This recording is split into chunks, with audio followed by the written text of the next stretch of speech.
એક ગામ હતું, એમાં શેઠ ને શેઠાણી રહે, બરાબર. શેઠ ને શેઠાણી રહે એટલે રાત પડી એટલે બે જણા સૂતા હતા. એમાં રાતના 12-1 વાગ્યાના ગાળે ચોર પડ્યા એટલે શેઠાણીની નીંદર ઉડી ગઈ, બરાબર. શેઠાણીની નીંદર ઉડી એટલે શેઠને કે શેઠ ઉઠો ને, કોઈક આપણા ઘરમાં આવ્યું લાગે છે.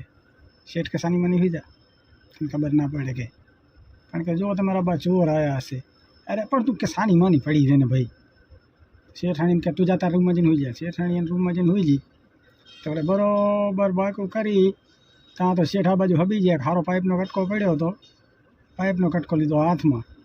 ઓલા ચોરે જેવું ઓલું બોકારું કર્યું હતું ને, એમાં મોઢું ઘાલવાનું કર્યું ને, એવા જ બે હાથમાં પકડીને પાઇપનો કટકો મળી જાય ભૂ લઈ.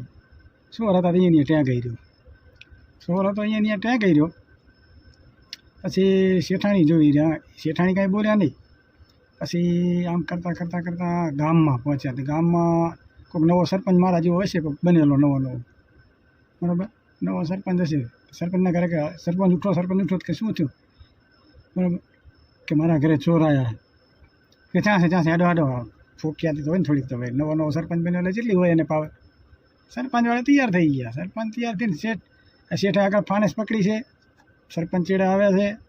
ચેડે એમ કરતાં એના ઘરે પહોંચ્યા. પછી શેઠ બોલ્યા કે સરપંચ હેર્યો જુઓ. સરપંચ હતો મારા જેવો બહુ કાઢેલો.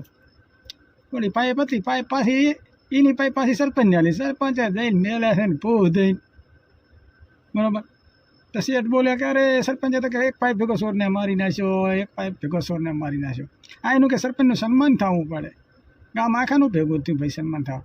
તો ઓલી શેઠાણી કે ના સન્માન તો મારા ધણીનું થવું પડે. આ તો મારા ધણીએ માર્યો હશે. તો શેઠ બોલે તું સાની માની રે, કે તારા બા હમણે બુહા ઉડાડશે મારામાં. ના કે આનું જ સન્માન સરપંચનું જ કરો. ત્યાં તો પેલા મામા ટપક્યા. મામાએ કીધું કે ચોરને કોણે માર્યો? તો મારા જેવો સરપંચ હતો ને કે આપણે એટલે ભયા શેઠને આપણે ન પોકીએ ગઈએ. એ ગમે તેમ તો વેપારી બુદ્ધિ કહેવાય, અને અહીંયાના સામે આપણી બુદ્ધિ બધી ટોંકવી પડે. જય માતાજી મિત્રો. સારી લાગી તો કોમેન્ટ કરજો, કે પછી તમારી મરજી. જય માતાજી.